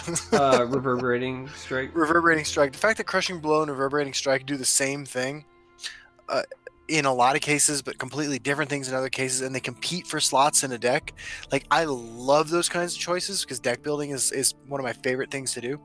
So, like, redundancy of effects with slight variations will, like Charmer said, inadvertently make singleton decks more consistent, thereby elevating the power of the cards that you get rewarded for running singleton in the form of Mordecai, Siege, and Set's Masterpiece or Masterwork. And so yeah, like over time, like in a card pool of 10 million cards, it may be that singleton is the most powerful thing you can do. If those cards are more powerful than the variants in your deck you're creating by running one Crushing Blow, one Reverberating Strike, and one X card that does something very similar. So yeah, you're right. Charmer is right about that. But as far as cards that actually refer to singleton, I have my doubts that we'll see any more in the next set. Yeah, I don't think so either. Just like, it's kind of like Alter, right? Like I know I've said this in the past, but I think that the singleton cards are the Forgotten Hero collection version of Altar of Despair. Every time new cards are printed, like Altar of Despair gets new summon effects that it could take advantage of, but like Altar is just the core, and the singleton cards are the core. I agree. Am I feeling better? Yeah, I'm feeling better. Like, I'm not gonna lie, I'm still feeling awful and I'm still sick, but like, I'm also heavily medicated and better than I was, which was nightmarishly bad. Like, honestly, the sickest I've been since, not including things I did to myself with drugs, since I had swine flu back in the day. Yeah. And swine flu was no joke. I had swine flu and I was out of commission for like 7 straight days. Yeah, I mean, it was pretty awful. I still have bronchitis, but that's just because of all the other things that I got. Should you dust your singleton-centric cards? No. Well, I mean... Yes. Hear me out. I don't tell anybody... I prefer... One of the few things I'll just never say to anybody to do is to dust certain cards, because I just think, like, you never know, and, like, those are fun cards a lot of the times, and who's to say what's going to be good one day? So I never tell anybody to dust anything. Yeah. So I'm going to take the other point of view. Hear me out. You see, for those of you who are listening in the future to the audio version, I'm holding up a Wabbajack card. You see this Wabbajack? If I don't dust this thing gets dusty as hell, okay? Somebody has to clean up the mess around here. Dust your cards. Now, if you're asking if you should soul trap your cards, no, absolutely not. The soul gems aren't worth it. You might want to do something in the future. But dusting them is important. Allergies are a thing. You might have guests with asthma. Yeah. Dust your shit. Good point, Charmer. Look, man, it's been weeks since I could dad joke it up in here. All right, this is what you asked for. That is true. Euro the Fox says, I wouldn't mind seeing items and actions that support tribal decks, like +X item for every goblin you have in play or something. Yeah, I agree. I think that a tribal base expansion is probably on the short list of things to expect in the next year. I think that's interesting. You know what's funny? I was going off in the theory crafting section of my Discord with a few other people. We were going back and forth, and I was talking about I want to see supports that have like summon effects and last gasp effects, and then like the equivalent of like Dark Rebirth but for supports. Yeah. Or you know what I mean, like Dark Rebirth for supports would be interesting without any changes to the existing support pool. Right, even without it. But or just like when I was thinking about Last Gasp, for example, I was thinking about like creating interesting damned if you do, damned if you don't moments, right? Like imagine a support that just says like at the start of your turn you gain 1 health. Right. But it has a last gasp of like gain 5 health or something. So you have to like as the other players say, like, do I want to blow this up and give them the burst, or do I try to outrace the incremental health? You know what I mean? Like I like stuff like that. I agree. It reminds me of old pre-nerf, shit. Yeah. Do you remember that support card that used to have a last gasp? Yeah. Was that in closed beta? Yeah, it was. All right. So another cool thing that I was talking about in my Discord was I would also like to see support cards with prophecy. Yeah. I think that would be a really interesting, because one of the big things that usually is like the drawback of many supports is simply you look at them and you're like, they're not worth the tempo loss to play them. So like, what if you give them the chance at not creating the tempo loss? You know what I mean? Right. I do like. I think supports with prophecy would be amazing. Yeah. Completely unrelated to the topic, I just want to say I looked over at my stream labels like list of like events that has happened, and I don't know why I missed this, but apparently somebody cheered for me a day ago. Hocus Crocus did, and it said, "Here is 100 bits for the sexiest dude in Tessel. I'd have your babies." And I totally missed that. Congratulations. I've played against Hocus Crocus on the ladder numerous times in the last couple of days. Yeah. Yeah. Well, did you beat Hocus Crocus? I can't remember. I just remember laughing about the name both times. Yeah, don't beat them, okay? They're carrying my unborn children. Okay. What about a card that gives the top support card of your deck prophecy? That sounds awesome. That sounds like a really cool effect for a unique legendary. That sounds really cool, and I would play the shit out of that card. Support mage. Look, I'm surprised there's not more support mage as it is. I think the fact that games with support mage can take half an hour is the reason you don't see more of it, because I think it's a really, really, really strong deck that can beat anything. I don't know. It's got some matchups that are better than others, but I mean, it can beat anything, but I think any deck can technically beat anything. I will say, unless it's the support mage variants that run support removal, I have had no problem with them on the ultra list. Yeah, because you draw way more cards than they do. I mean, that's the thing, right? Like, altar can generate more value than support mage can without a great draw. Yeah. So it might be the ultimate like bad matchup for the support mage. Yeah, I think it might be that, and like warrior that runs douche and Shadowfen and belligerent and yeah. Look, that matchup's hard, but I mean, I think it's still winnable. All right, Warrior 7 says it's tier 4. Well, that's because like warrior and some of those guys like run warrior often, and warrior can beat it pretty handily. So of course they think it's tier 4. They stomp all over it all the time. Right. I mean, look, here's the thing about tier list, right? Like, yeah, I didn't even see half of the decks I play on those tier lists. So either I play tier nothing lists every month to Legend, which is entirely possible, or they're just, you know, incomplete estimations. Yeah. Yeah, market decks can beat anything too sometimes. But I mean, I think market decks have. I don't know. I don't think I think market decks can just lose before they can go off. that combo deck that Ray plays in Assassin can absolutely beat anything, and I love it when it goes off. Yeah. Market's another one of those cards though that gets better every time new cards are released. Yeah. one to keep an eye on. So does Thieves Guild Fence. Thieves Guild Fence is the first card I crafted. Second card I crafted a playset of when the expansion came out. Yeah, the first one was the Agility Dragon, right? Yep. Somebody played that against me not too long ago, and it was really good. And I was like, yeah, good job, man. Yeah. Serpentine Stalker for the win. Absolutely. I was super impressed. Serpentine. It was, it was that Dragon Archer deck, right? Yeah. And that's a pretty good deck.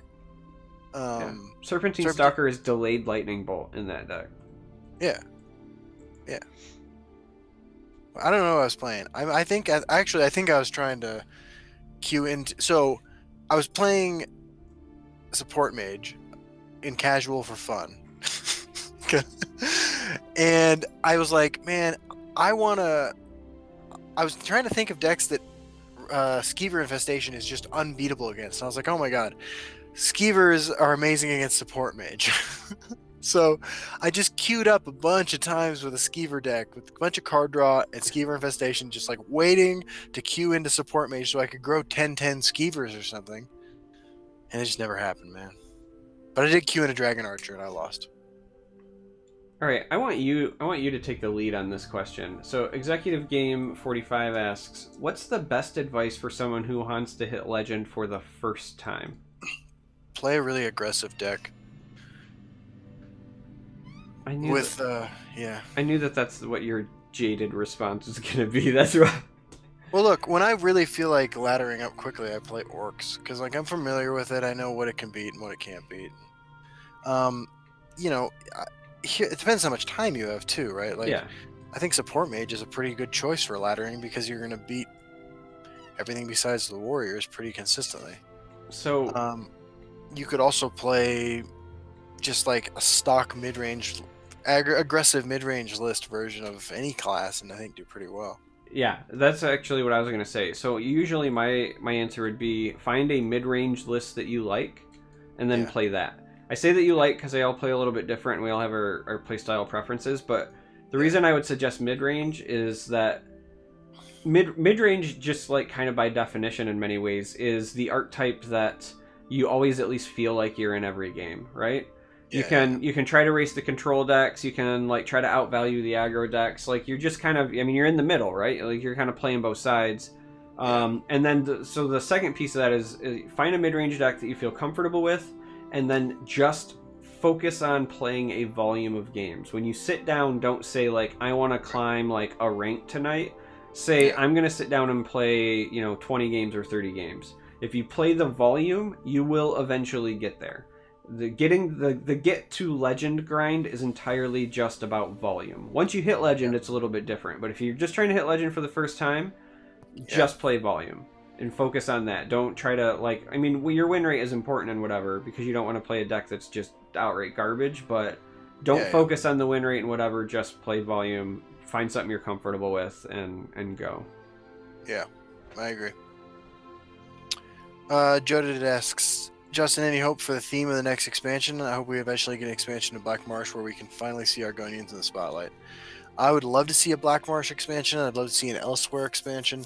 But I particularly want to see a Morrowind expansion. I want to see Silt Strider things. I want to see Dark Elves doing backstabby, shady shit.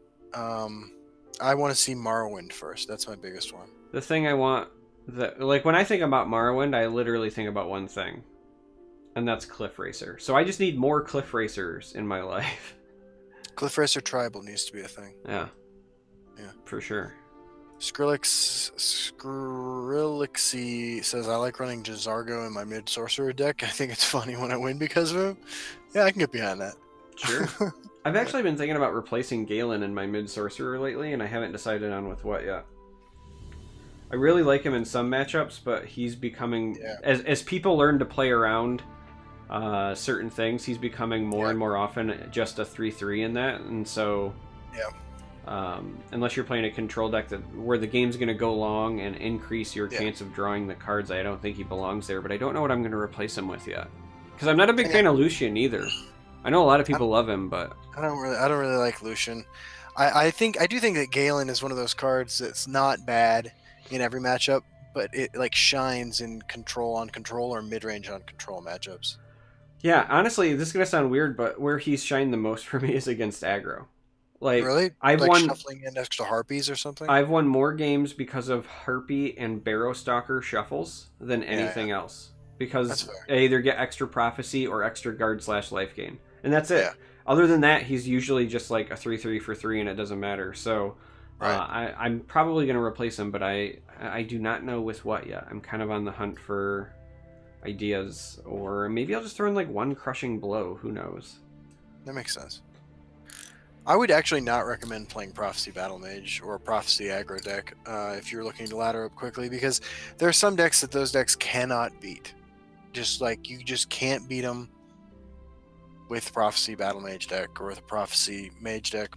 Prophecy Mage is, I think, a stronger deck anyway, but Yeah. but those decks just lose sometimes, and like they have unwinnable matchups, whereas like most mid-range decks don't have unwinnable matchups. You want to see Scar the Emperor Crab? I would bet good money that we'll see a new Mud Crab in our next pack-based expansion. At least one. You can't bring yourself to play Spell Sword. It just feels off. I don't know, man. Spell Sword seems...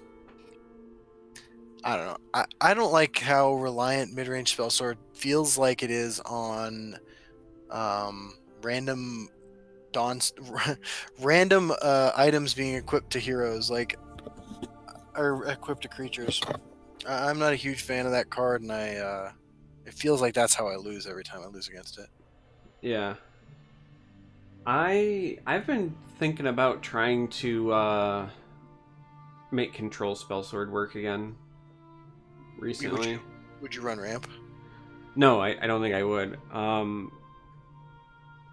think...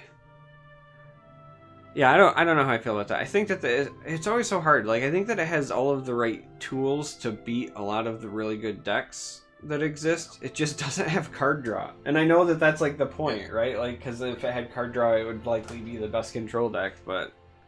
Yeah. Jay Silver asks, how many 1K gold packs did you buy and what did you get? I bought one of each set, and I got a Dragon Mound and a Wabbajack as my legendaries. I bought 3, and I got 2 duplicates. They were all from Core. I got 2 duplicates, so I don't even remember what they were because I ended up soul trapping them, and then I got a Dremora Markinaz. Nice. Did you have 3 Dremora Markinazes yet? So because one of those cards that, like, you know, who has 3 of them? I mean, I have 3 of them. I mean, I have 3 of them, but like I didn't have premiums, so like that got me a premium one. I was disappointed to learn that if I play premium Dragon Mound in a deck with no premiums and I win the game, I don't get the Resplendent title. That was a heartbreaker for me.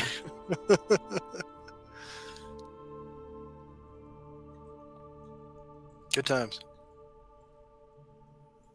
Yeah, so what are what are some archetypes that you kind of hope get some support? So like if I'm sitting here saying like I kind of want to make Spell Sword Control work, what's something that you hope gets support when we finally get some new cards? I'd like to see and I know you've been playing a lot of Ultra Assassin, but I'd like to see a 6 to 10 drop Assassin card, that like an epic that I can run 3 of, that really encourages Assassin control in some way. So like an Eclipse Baroness? Something like Eclipse Baroness. I mean, I know Eclipse Baroness goes in Assassin control, but like, I don't know, like I don't know. An Ice Storm with Drain. I know that's unrealistic, but like something along those lines that pushes me to play Assassin control, I think would be interesting. Hey, I frequently try to make Assassin control work, so I'm right there with you. Yeah. What else? What other archetypes would I like to see have a turn in the spotlight?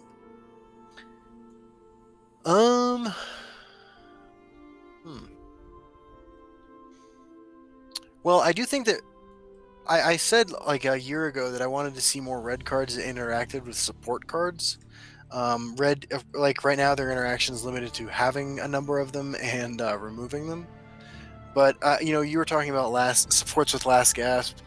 I think a Dark Birth for supports could be a red card.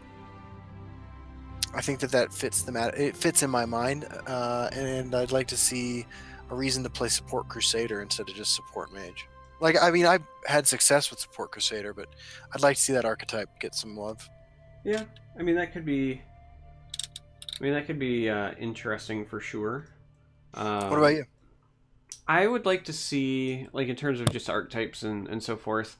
I'm thinking about monks specifically, but honestly, just kind of in general, I would like to see some more agility, like mid-range support that wasn't so heavily focused on the curse package. Because like right now, anytime I want to build like mid-range monk, mid-range assassin, mid-range anything with agility, I feel like the curse package is just so good tempo-wise that it's like kind of mandatory. Yeah. I would like to see something else. I don't know what it is for sure. I feel like the movement stuff could be really fun to revisit or get some more support. I want an excuse to run Dune Smuggler again. Because there was a time where I put Dune Smuggler in everything, but that was before he was nerfed. So Yeah. I still sometimes forget that card doesn't work the way I want it to. Yeah. Yeah, I do like the movement stuff. I'd like to, I mean, like, if could be a reason to play Grand Ball, I would be all for that. Yeah, stuff like that. I think that's something I would like to see a little bit more of. Jay Silver in chat says aggro, pure aggro that is kind of dead in Tessel. To that I say, it's time to fight. Because I've actually been streaming a lot of time to fight lately. You know, I wouldn't mind, and it's crazy because I mean, we all know I'm not a huge fan of aggressive strategies, but like, I wouldn't mind seeing more playable 1-drops. I'd be interested to know what having more playable 1-drops would do to win rates with and without the ring. Yeah, I think I wouldn't mind seeing more playable 1-drops because I also feel like that might make it might even, depending on how things shake out, make certain control decks even better because you're more likely to like run your opponent out of resources. Like if you can stabilize that much sooner, you might be more consistent. You know, having almost everyone's curve start at 2, I think, does push people towards more mid-range stuff, right? Yeah. You know, and I think it would also encourage play for some of the 1-drops we already have that I think are pretty good, like Deepwood Trapper. Yeah. I mean, my curve starts at 2 in time to fight because it's usually Nord Firebrand, Ring, double Scimitar. I did that to somebody the other day. Sounds fucking disgusting. Yeah, it really was. And I know that you're thinking, like, there's so many ways you could punish that. They didn't draw them. That's awesome. I also had a Relentless Raider that I scimitared very early in another game, and I think it didn't die till my opponent was at, like, 8 or something. Like... Yeah. Honestly, that's a card that I don't think gets the respect it deserves. I know that, you know, Trader Joe and the Midgar Warrior stuff have been using it a lot lately, but for a long time I have really felt like Steel Scimitar was underutilized, and people have vastly come around. Because Steel Scimitar is essentially the Firebolt of strength, you know? Except for its permanent stats. Whereas Firebolt's, you know, just like the one-time deal, so... Card's always been good. I know it's always been good. I'm just saying, like, it was always... I felt like it was always underrepresented. Yeah. I mean, you look at the history of Legends, and how many decks ran Firebolt for forever. Right, that's true. And then how many times have you seen Steel Scimitar until kind of recently, you know? Immortal King, I like where your head's at there with more interaction with the actions in the discard pile. I can imagine a sorcerer card with Last Gasp playing action from your discard pile. I wouldn't mind seeing more discard pile interactions in general, but maybe to tamper down some of the abusive effects, maybe it's like a cycle of cards or something that are very specific in their interactions. So think like Shouts 2.0, right? Where it's like, you know, for every one of these in my graveyard, it does an increased effect, and then maybe you have a series of like return one of them back to my hand, or you know what I mean, so that it's like limited in scope, so that you're not getting, you know, Dawn's Wrath back every turn. Right. Yeah. No. Of course. I mean, that's kind of why I, when just like you know, and the off the cuff idea was make it a Last Gasp trigger, so that you can't just perfectly set up your plays. Yeah. And I think that including a rider that you have to banish it immediately afterwards is important, so you don't recur things that are annoying. You know, that's actually another thing that you could just outright consider is instead, maybe you could have like a support that on activation does the equivalent of what flashback was in MTG, right? So like, you activate a support and then you play a action from your grave and then you banish it when it's done, right? So I want that ability, the ability to play actions from my discard pile, to be a sorcerer ability. How do you feel about that? I would say I know Iron exists. no, I would say sorcerer is probably the best home because that's already where we get most of our discard pile interactions, right? So we have excavate that brings back supports. We have like Necromancer and Soul Terror and Falkreath Defiler and Endurance that brings things back from the grave. So that makes the most sense. And if I was going to say a second one, then I would have said Battle Mage. Just because Battle Mage also... Yeah, I can see it in Battle Mage. You know, again, red is kind of that like rule setting / rule breaking color in the pie. So like maybe Battle Mage, but probably Sorcerer. Last Titan suggests an Ice Storm that does more damage based on how many runes you're missing. Yeah, like a reverse OG... Burn and Pillage, yeah. Yeah, I like that. I've been saying for a while, that's just a mechanic in general that I wanted to see. I think I even did an episode of The Forge as... Talked about like reverse Rift and Pillager. Yeah, I think I was calling it like Berserk, basically. But like I wanted creatures that were reverse Nords. So like Dawnstar healers and things... They reward you for being proactive, right? They do something when you break your opponent's rune. I want creatures that, you know, when an opponent breaks my runes, then they get a bonus, right? To make you, like, more resilient over time. Yeah. Yeah, I like that. I mean, it's kind of the same idea as Prophecy, but at least it's like, you know, your opponent can see it and play around it, and it's not necessarily RNG, you know what I mean? But it's that same, like, kind of comeback idea mechanic. I like it.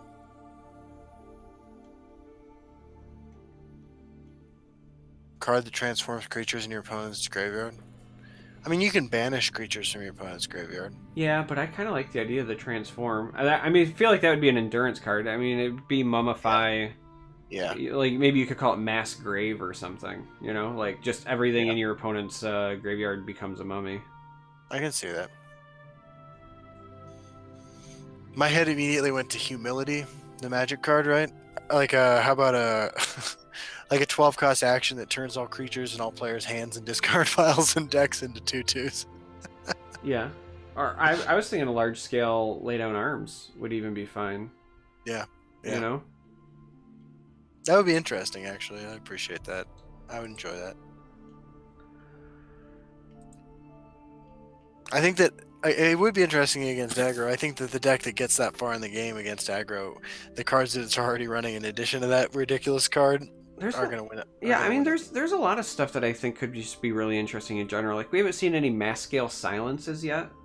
So, like, you know, silence a lane, silence the whole board, you know, even especially if it's hitting both sides. I think that could be really interesting because you could play, you know, I think about silence a lane, right? So, like, you load up the field lane and you've got, like, you know, your siege engines and your, you know, your 7/7s or whatever, and then you silence a lane and it's both proactive and detrimental to your opponent. Like, that's the kind of cool stuff I think would be fun. Right. Yeah, there's the closest you get to that sort of effect is totally unreliable and doesn't affect your own side of the board. Narth in chat is saying Red Brahmin, but Red Brahmin, 1, silence and shackles, and 2, that's only opponent. I'm talking about a build around card for the self silence mechanics that exist as well. That is a deck that like never quite gotten there. I mean, like I've done the thing where I've tried to tutor up suppress with my Goblin Skulk and yeah. I mean, I think we've all tried it at some point. Yeah, just never works out. Yeah, never really works out. All right. Well, look, man, I'm falling asleep here, and my medicine makes me sleepy. Yeah, sure. It's the medicine. It is. You know, of course, they offered me, like, you know, cough syrup with codeine and this, that, and the other, and I was like, no, hold up. You got to find something that's not going to get me all twacked out and addicted again. So, no, it's just low-key boring stuff. Yeah. I've lost a bunch of weight, though, since I'm not eating much. Well, that's a pro, I guess. Yeah. If I keep bronchitis for another month, I'll be looking good. I'm slowly peeling the weight off again between the exercise and the new diet. Good. Nice work. But yeah, this was a great show. I'm looking forward to doing it again next weekend. And I'm looking forward to all the Legends announcements we'll probably be getting in the next month or so. Yeah, absolutely. Right on. I'll see you all on the ladder.